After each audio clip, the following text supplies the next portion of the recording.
One, two, three, and start.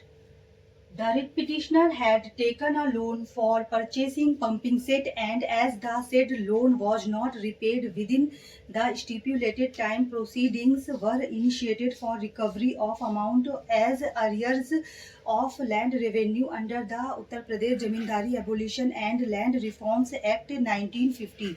The land belonging to the writ petitioner was auctioned on 18/8/1989, and the bid of one Kedarnath Dubey was accepted.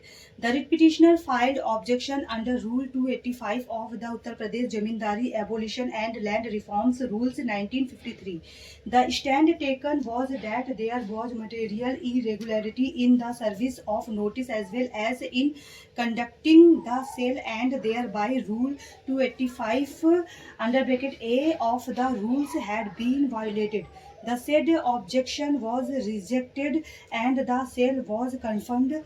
The writ petition was filed in the year 1991, and the mutation proceedings had been undertaken in the meantime by Kedarnath Dubey.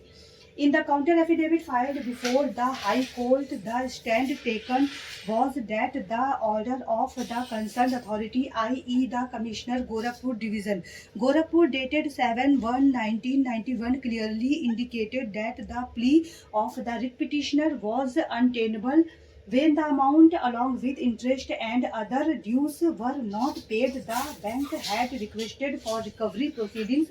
Form 73 and Form 73A were sent to the writ petitioner, which were personally served. Thereafter, the date of auction was fixed on 18/8/1989, and the request notice was duly served. As Kedarnath Dubey was the highest bidder, his bid was accepted.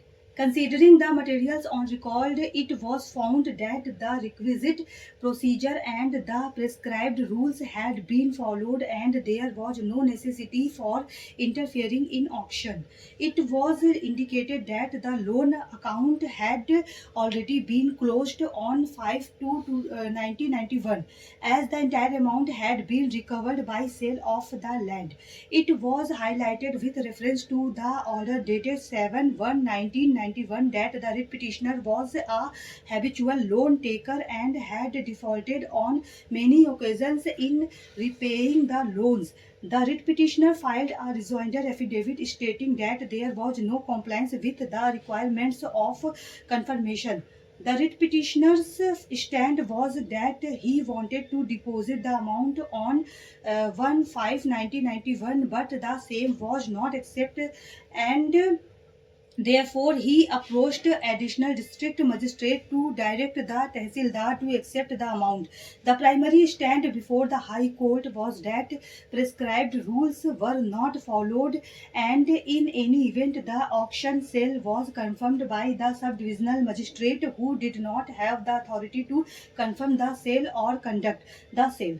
The confirmation was, according to the writ petitioner, by an incompetent authority, and therefore the entire proceeding was invalid. The High Court took the view that the application filed by the writ petitioner for setting aside the auction sale was full of vague and evasive statements relating to the allegation that the norms laid down in Rule 285 under bracket I were not confirmed, and there was material irregularity. Stop.